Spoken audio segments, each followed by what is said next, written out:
शीर्षक अंधेरे का दरवाजा।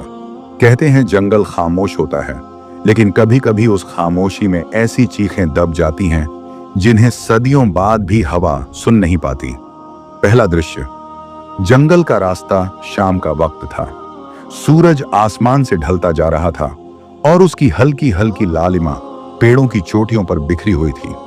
तीन सहेलियां, हिना, रिया और जोया करीबी शहर में एक धार्मिक मेला देखकर लौट रही थीं।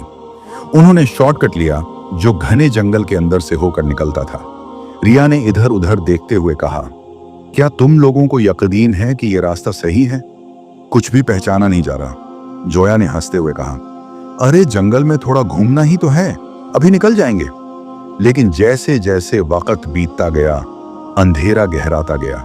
परिंदों की आवाजें थम गईं और पत्तों की सरसराहट में एक अनजाना डर छिपा हुआ था। जल्दी ही तीनों को एहसास हुआ कि वे रास्ता भटक गई हैं। दूसरा दृश्य। फकीर की झोपड़ी काफी देर भटकने के बाद उन्हें एक पुरानी झोपड़ी दिखाई दी जो पेड़ों की छांव में छिपी हुई थी। वहां एक बूढ़ा फकीर बैठा था। सफेद लंबी दाढ़ी, झुर्रियों से भरा चेहरा और आंखों में एक अजीब सी चमक। हिना ने आदर से पूछा, बाबा जी, हम तीनों रास्ता भूल गई हैं, क्या हम एक रात यहां रुक सकती हैं? फकीर ने उन्हें सिर से पांव तक देखा, फिर मुस्कुराते हुए बोला, आओ बेटियों, ये जंगल रात को ठीक नहीं होता। मेरी झोपड़ी तुम्हारे लिए सुरक्षित है। तीनों ने शुक्रिया अदा किया और अंदर चली गईं। झोपड़ी में मिट्टी की दीवारें थीं, एक पुराना दिया टिमटिमा रहा था और एक कोने में फटी पुरानी चादर बिछी थी। थकान से तीनों जल्दी ही लेट गईं, लेकिन फकीर की आंखें जागती रहीं। तीसरा दृश्य। नजर और नियत। पहली रात सब ठीक था, लेकिन फकीर की नजरें जोया पर टिकी रहीं। वो सो रही थी। वो देर तक उसे घूरता रहा। सुबह होते ही फकीर बोला, बेटियों, सूरज के निकलने में अभी वक्त है। जंगल की राहें बहुत उलझी हुई हैं। 2-3 दिन रुक जाओ, मैं खुद छोड़ आऊंगा। हिना ने कहा, बाबा जी, हमें जाना है, मम्मी फिक्र करेंगी। फकीर बोला, इस जंगल में इन दिनों जंगली जानवर भी निकलते हैं, जाना ठीक नहीं। रिया थोड़ा सहम गई और बोली, चलिए एक दिन और रुक जाते हैं। दूसरी रात फकीर ने बातों का जाल बुनना शुरू किया। हिना से उसकी मां का हाल पूछा, रिया की खूबसूरती की तारीफें की और जोया को खास चाय बनाकर दी। चाय में नशा मिलाया गया था। चौथा दृश्य। शैतान का चेहरा।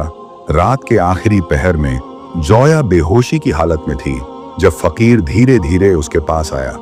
जैसे ही उसने जोया के चेहरे की तरफ झुकना शुरू किया, उसकी आंखें खुल गईं। वो चीखी और बाकी दोनों सहेलियां भी जाग गईं। तुम क्या कर रहे हो? हिना ने गुस्से में चिल्लाया। फकीर गुर्राया, अगर बाहर निकली तो जंगल तुम्हें निगल जाएगा। रिया ने झपट कर एक लकड़ी उठाई और उसे मारने की कोशिश की, लेकिन फकीर ताकतवर था। उसने रिया को जोर का धक्का दिया। हिना की कलाई पकड़ ली और जोया को खींचने लगा, लेकिन तभी जोया ने अपने पर्स से हेयर पिन निकाली और फकीर की गर्दन में गाड़ दी। फकीर चीखा, लड़खड़ाया और जमीन पर गिर पड़ा।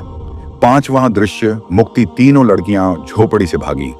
जंगल के अंधेरे में एक दूसरे का हाथ थामे दौड़ती रहीं और फिर उन्हें दूर से मशालों की रोशनी दिखाई दी।